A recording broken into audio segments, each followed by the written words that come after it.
This is where business ideas and passions turn into profit.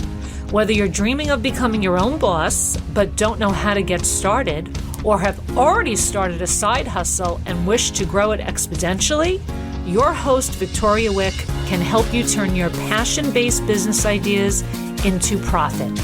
Welcome to Million Dollar Passion. Here is your host, world-renowned jewelry designer and home shopping TV celebrity, Victoria Wieck.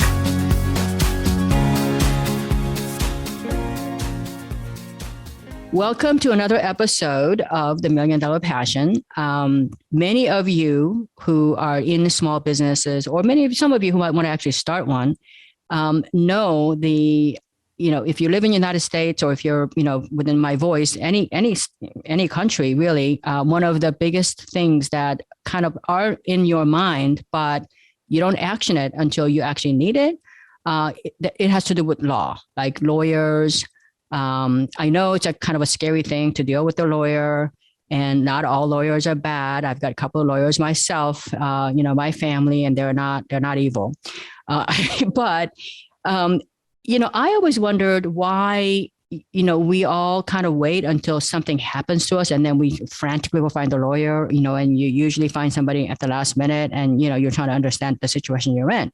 So I actually have someone from the law profession who's, practiced law, business law, and he foresaw the need to be proactive as business people, because you're going to be able to operate more freely because you know that, you're within the boundaries of the law that it's going to protect you. You're going to have the layer of protection because you have that knowledge, and also ultimately to save time and money. So without further ado, I am going to introduce Jeremy Streten, ESQ Esquire, to my show. Welcome to the show, Jeremy. Thanks so much for having me, Victoria. So you're calling in from Australia, and I wish I could go and visit, and soon I think I will. But so tell me a little bit about, the idea that you have, which is to help people understand their rights, and as well as their customers' rights, all the boundaries, understanding the legal, if you're in business, you have to understand the legal ramifications of every action, everything you write on your website to your employee manual. So tell me about how you came up with this idea of helping people proactively, not once they got in trouble, but proactively. How did that come about? Great question, Victoria. And really it came about, so as you said, I'm a practicing lawyer. I don't actually practice law anymore over here in Australia. I do this business and help to expand the business out. But there were two matters where I acted for clients. One where a client almost lost $2 million of his own money. Yeah. And another one where two gentlemen lost $1 million of theirs and other people's money. And it was all because they didn't take proactive legal advice. And Victoria, it was one of those moments where I was sitting at my desk, and both these things happened around the same time. And I kind of was thinking, why won't people get legal advice? And I spoke to both of them and asked them, why didn't you get legal advice? Because it would have solved the problem earlier if you had got legal advice. And both of them said the same thing, which was they didn't know what they didn't know. So they didn't know their unknown unknowns. They didn't like talking to lawyers because I was going to say, because lawyers are scary and they're mean, They're scary and they're mean. And we use terminology in the legal profession, which is unnecessarily complicated and makes it seem fancier. And also, they saw it as a cost rather than an investment. And I sat down and I mapped out the journey that by that stage I'd acted for around 5,000 different business owners. And I mapped out the ones and the order of things that people did well and when they were successful, mapped that out. And then I overlaid that with people who did things poorly and mapped out this journey of the business legal lifecycle and 13 phases of when you should take certain steps in the legal profession. And Victoria, a few years before that, I had engaged a business coach, and he told me one day I'd write a book. And I laughed at him and said, what lawyer writes a book that people will actually read? And when I came up... That's true. When I had my 13 phases, I rang him and said, sorry, you're right. And I had 13 phases of how we can help business owners to understand the law from a legal perspective, and how they understand what they need to do in their business. And that's how I generated the concept of the life cycle. And since then, I've taken it to the UK and the US and adapted it for the laws in the different countries. And it's been a good journey so far. So the book you wrote that you thought no one would read is titled what? The Business Legal Lifecycle. So Business Legal Lifecycle. Okay, so that is the genesis of your service that you provide now. Okay, right. So here, my question, and I've had 35 years of entrepreneurship journey myself, and many people listening to my show know that not all those years were rosy, and not everything I've done was successful. I've had some pretty fantastic failures, and I use the word fantastic in a very sarcastic way. That those failures were kind of actually pretty painful. So let me ask you a question about this. So a lot of times the first question most people when they're first starting their business is, I got this brand new idea, or I invented this, or I have a new way of doing something. So first thing, whenever somebody talks to me, because I'm on TV, and I've had, my name is quite well known out there, people would ask me, can you put this on TV? Can you, this does, X, Y, Z. I always tell people, do me a favor. Don't tell me anything that you want to protect, because I don't want to get sued later on for taking your stuff and giving it to somebody else or talking about anything like that. So go protect your intellectual property before you tell me anything that's, that you believe truly is proprietary to you.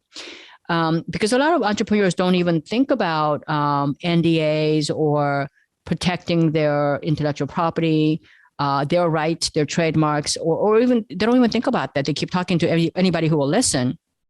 And, I can't say this on this show, but there are so many household products that we know of today that weren't invented by those people that made all the money. It was invented by somebody else, who then, got copied by somebody else, who then got copied by somebody else. And then somebody, a great marketing genius came in and, kind of like made that amazing company. So that's the first thing. And second thing I want to know is, small business people are negotiating all the time. Whether you're negotiating with the customer, a B2C, like business to consumer or business to business, when you're negotiating, I find that a lot of small business people, because they don't know, they give up a lot more rights. They give up a lot more than they have to, because they just don't understand the boundaries. Most small business people are real small, like tacticians and technicians, and what they do well, and they don't understand this whole world of legal side of the business. So how important do you think having some understanding of the legal ramifications of their decisions they make it early on, and then as they, ongoing, how important do you think that is in a journey of a small business person?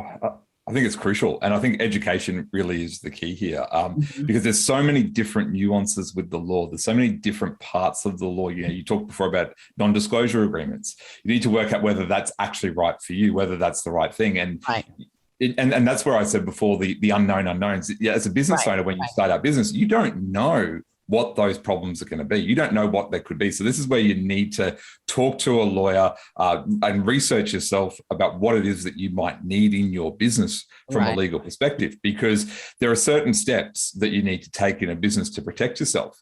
And spending all that money, say, getting a non-disclosure agreement, it might sound all good to do it right at the beginning, but unless you've got a really new, innovative idea, it's probably not worth the cost, right? You need to go out, get some clients, get some customers, see whether or not people are going to buy from you. Make sure people are going to buy from you. Then get some, and then potentially bring on a team. And bring on a team and bring on employees and start to do that, and then protect your intellectual property. But you need to do it at the right time, where you've proven that you have a business before you go spending that money. Because I've seen far too often people go, I've got a great idea. Everyone thinks that they have the perfect idea, the next Facebook or the next, whatever.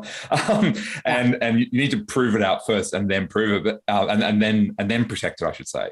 And so, I think that for the first part of your question, that's really important. Make sure you've actually got something, and then go and protect it. Yeah. Unless you do have something that's really innovative, and then you can look at what we call patents, where you protect the actual process of development. And then as far as but understanding all of the legal aspects is super important. That's one of the reasons I wrote the book, Victoria, was to have people understand what it is that they might need to do, so that when they go to see the lawyer, they know what they're supposed to do, and they know that what they're talking about. Yeah, it's really, I'm just going to give you an example. It's really interesting because, as I told you before, my entrepreneurship journey, I've been an entrepreneur for 35 years and I've never been sued and I've never sued anybody. So, I'm thinking, okay, I'm really well protected. I've had great lawyers, give me some advice, and all my forms and everything is all it's up to date. It's current. It meets all the, regulations and standards of every state, in the country. But when I started coaching, just a few people, literally like 5 people, because this was a really special course that was probably never going to be repeated again. But it was very high-powered women who were running 7-figure businesses already, and they want to go to the 8 figures. So I did a workshop that was like a 4-month workshop. And the first thing my husband said to me was, well, aren't you going to need some confidentiality agreement for this particular course? And I said, well, what I need to do that? And he said, if those 5 people were in the same group and they talked to each other, and then one of them told somebody else, I mean, you might be liable for that because you were, the center of the gravity. So I had to go get a confidentiality agreement for that, specific for that one thing. And then also, non-disclosure. And there was all these things because the stakes were so high in this particular course. So again, a lot of people, they're just glad to make the money and they don't really realize like how open you are. I mean, in that case, it wasn't even somebody suing me. It was somebody suing each other. And then me being sort of like the deep pocket person at the end, where I'm going to be named as a part of a party. So, a lot of small business owners won't really realize like that, oh, I could be exposed to that. Right. So you offer a tool to help business owners to see what their risk factor is then on any given situation. That's right. So we have a tool that we've developed, and we actually won I live in a state called Queensland in Australia. We won the Queensland Law Society's Innovation and Law Award a couple of years ago for this tool. And what it does is you answer 30 questions, takes about 10 minutes, and it identifies what your legal risks are. And it gives you a report that's in plain English. Everything I do is in plain English, not using legal speak. And if I do use legal terms, I explain them. And it's all there, and it tells you where you are in the life cycle. So there's out of the 13 phases, what you need to do there, what you might have missed from the previous phases that you might need to go and do, and then what you need to do for the future. And it's a tool that we developed. As I said, we're very proud to win that award, and it's very useful for business owners to see what those legal risks are that they can then take to their lawyer or their attorney, and get them to fill the gaps and reduce those legal risks in their business. Wow, I love the sound of Queensland. I want to live there. I want to go there. But anyway, aside from that, congratulations on winning the Innovation Award. I do think that, what you're saying is you're not trying to be their lawyer. You're basically trying to help them come up with the risk factor. And when they need it, like at what point, because basically you don't really need to spend the money until you feel like there needs something to protect and something for you to, it could be intellectual property. It could be, right not to be sued. So I think that's really, I always wondered why, we wait until we actually get sick to go see a doctor, and why, you know what I mean? Because by that point, by the time you actually feel the symptoms, a lot of times it's a pretty tough thing to fix. Mm-hmm. Same thing with legal. I mean, I find that, if you can talk it out and actually have an understanding, make the compromise you need to make upfront, that, you don't get sued or you don't spend not only the money, but all the years of just pain and, the stress level that you have to deal with once you have involved in a legal matter. That's not fun at all. So I love that. I love, what you're doing, and also how you help.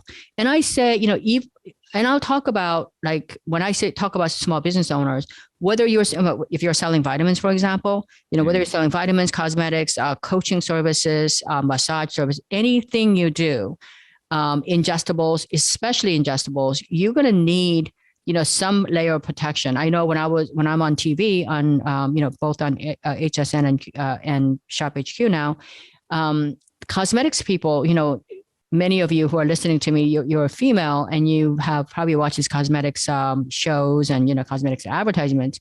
They always say that, this is a cosmetic, you're going to get a cosmetic lift. And this is, not all, results may vary, best case scenario shown.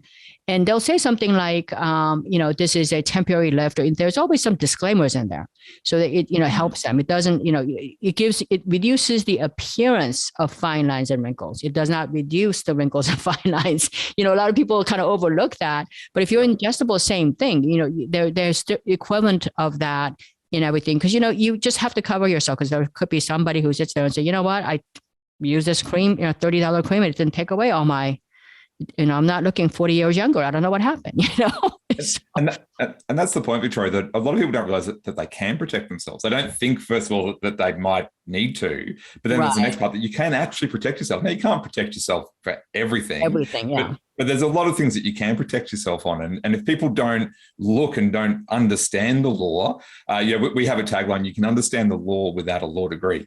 And that's simply by just explaining it in plain English for people. And so people can understand all that stuff that they need if they go looking for it and if they look at it. It's not an area, especially with what you're talking about, where you want to kind of do it and ask for forgiveness later. That doesn't work, and that can get you into a lot of problem. Yeah. So, Jeremy, if you had to give, entrepreneurs today, like 3 tips on how to protect themselves, aside from using your tool, what else would you, what else would you say? What are the top 3 things the entrepreneurs can do? The first thing is education. So educate yourself. You don't have to go and do a law degree, but research. There's lots of great material online. There's lots of stuff on our website, but there's also lots of stuff on lots of other websites and lots of great tools. Educate yourself. But then the second thing is, don't think that by being educated that you can go and do it yourself, because you still need a lawyer attorney to do that. Now, there are lots of great tools out there. I was just on a call this morning with a gentleman from Connecticut. We're talking about Legal Shield, and that's a great tool, and that serves a point, but you still need to go and get legal advice. So it's educate yourself, but know that you still need to get legal advice. But what the education does is it empowers you to then go and have an intelligent conversation with the lawyer. And a lot of people say to me, "Oh, I just want you to do that," or "I just want my lawyer to just handle that." It's like, no, this is a partnership. It's like medicine. Yeah. You go to a doctor. The doctor's not just going to fix you. You have to do something. You might have to change your lifestyle. You might have to take some drugs. You might have to take some, you might have to do something. There's still something you need to do. It's the same with the lawyer. You still need to do that.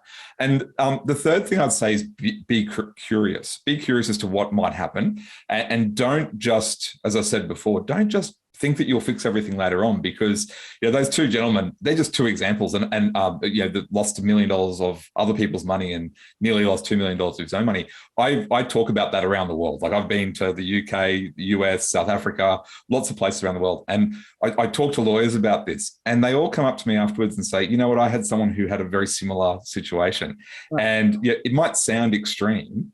And maybe that they're not losing that much money, but this happens all the time. And people need to be curious about what's going on so that they don't fall into those traps that are so easily avoided. Yeah, I think all 3 pieces of advice you gave, they're very, I would say, having been an entrepreneur myself, that's really relevant. Number 1, educate yourself. And I say educate yourself because, let me tell you something. This actually happens to a lot of my friends. And the fact that I didn't have any money, so I had to kind of educate myself because I thought I could do it by myself, helped me, because it helped me isolate when I actually found it helped me figure out what kind of lawyers I needed. Okay, number 1.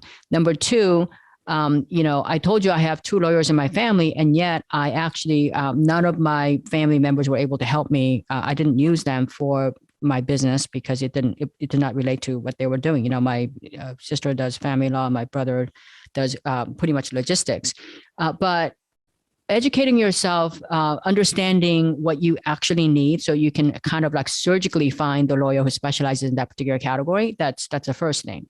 So you're hiring the right people. And then 2, do not do it yourself. When you say do not do it, do not try to do it yourself.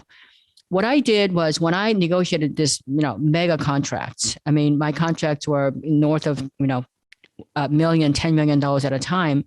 And those contracts, I did most of the business deals myself, meaning that, do you want to take returns? We want to pay you 30 days, not 45 days. All these things were already negotiated between me and the other party. Then I hired a lawyer to put that in writing. To kind of, because my lawyer didn't understand my business, and they didn't understand if they don't understand my business, how are they going to negotiate on my behalf? So I didn't want to pay my lawyer to try to explain to him what I do and what's special about me and what I will. I mean, that was going to be like, I was paying $1,000 an hour, and that was going to be north of 20 hours just to educate them. So that's a thing. So told them here, I would have a meeting with my lawyer, say, here's who I'm negotiating with. They already told me they're going to do X, Y, Z, and they're not negotiating these things. And so I compromised on this. So I want to put this in writing so that there's no more room to move around and slide around what we've already said. So as you know, law is very, every word can mean 20 different things. So I kind of want to make sure that what I thought, agreed on is actually what it was agreed on. And then later on, if there was a problem, if whoever I was negotiating with left the company and I'm dealing with a new guy or girl who didn't want to honor the contract, what are my options at that point? How do I exit the agreement? So all those things, obviously I wasn't going to do it by myself, but I was able to, because I was educated, I was able to do it at a pretty affordable cost, top-notch lawyers that surgically came in and fixed that. And then lastly, being curious, I think that when you look at the U.S. Constitution or the state constitution of, California, or any of these things that people say are so crystal clear. I mean, geez, there's lawyers on both sides arguing this for generations already, right? The same document. It's not like a huge document. It's just a few pages. So obviously every word can mean different things. And you know what, Jeremy, you might find this really interesting, but I think great lawyers are some of the most creative people because they'll look at the same word and they will find ways to shape the narrative where you come out on top, or that, they'll shape the narrative where you can get more money, or, adds layers of protection without sounding like it's some sort of a disclaimer. So, having that curiosity and being open-minded to, and coming up with a great, I'll say that my lawyers that I've hired when I was, first starting out, they're now all in their 80s because I've had the same lawyers for forever. So they know my business. I don't have to explain to them again and again and again, the new thing. They're now my family members, kind of like they come to my, our birthday parties and everything. So it could be a great relationship, and they were starting out back then and I was starting out, and it's just great. Yeah, absolutely. And I think that, that creativity is right. And great lawyers are creative. I think also a lot of people think the law is black and white. And if that was the case, there wouldn't be a need for a profession of lawyers. You wouldn't need a Supreme Court, or we have a High Court over here. So there are lots of shades of grey, and you're right. You need to be able to look at different words and work out what does that actually mean, and how can that be interpreted, and how should that be interpreted. And so, and how could it be by the other side ahead of time, exactly. Right? Yeah, exactly. The one thing I learned, I don't know a lot about law. Like I'm a real creative person. I design, jewelry for a living. I draw, I paint. But the one thing I do know for sure about law is that there is always exception to every law. Absolutely. I mean, there is. And I'm like, what do you mean there is an exception to this? This is such a simple little sentence. So yeah, I really enjoyed our conversation today, Jeremy. I've told every lawyer I ever met to come up with a course or, informational webinars or something so that entrepreneurs are walking into, their entrepreneurship journey with some kind of legal shield, around them. And not because they're trying to, screw somebody over, but it's just that, they need, because a lot of us just give our heart and soul and we work and work and work to provide value to our products, and, and we don't know sometimes, we're not aware that we might get ourselves in trouble just because we're so eager, or, we want to perfect the product too well or whatever. So, well, thank you so much for coming in. And how can people find you and connect with you more? Yeah, thanks, Victoria. Yeah, it was an excellent discussion. If people want to find out more, we've created a webpage just as a thank you for having us on the show. So if people go to businesslegallifecycle.com/$1,000,000passion, just as one word, they'll get a page with lots of free resources. And if they're interested in taking our legal risk assessment tool that I mentioned before, we, as a thank you, we have a 50% discount tag on there, code that you can use. So it makes it's usually $97, it'd be $48.50. And it really identifies well over $1,000 worth of legal value for people. So if people want to go there, also, if they're interested, I do provide a lot of content on LinkedIn. If they search for my name, I'm the only one with the spelling of that name on LinkedIn that I've found in the world. So people will be able to find me there, and love to connect with the listeners of the show. Well, thank you so much for coming in, and thank you for listening, ladies and gentlemen. And until next time, please stay healthy and happy. And remember, happiness is a choice. And I hope you make lots of great choices next week. Thank you. You've been listening to $1 Million Passion, where we turn dreams into reality and passion into profit. According to ancient Chinese proverb, a journey of 1,000 miles begins with a single step. Congratulations on taking that first step today. For more information on how Victoria can help you turn your business idea into $1 million, and to download Victoria's free ebook on passion-based business ideas, visit $1,000,000passion.com. Don't forget to subscribe, rate, and review the show on your favorite podcast player.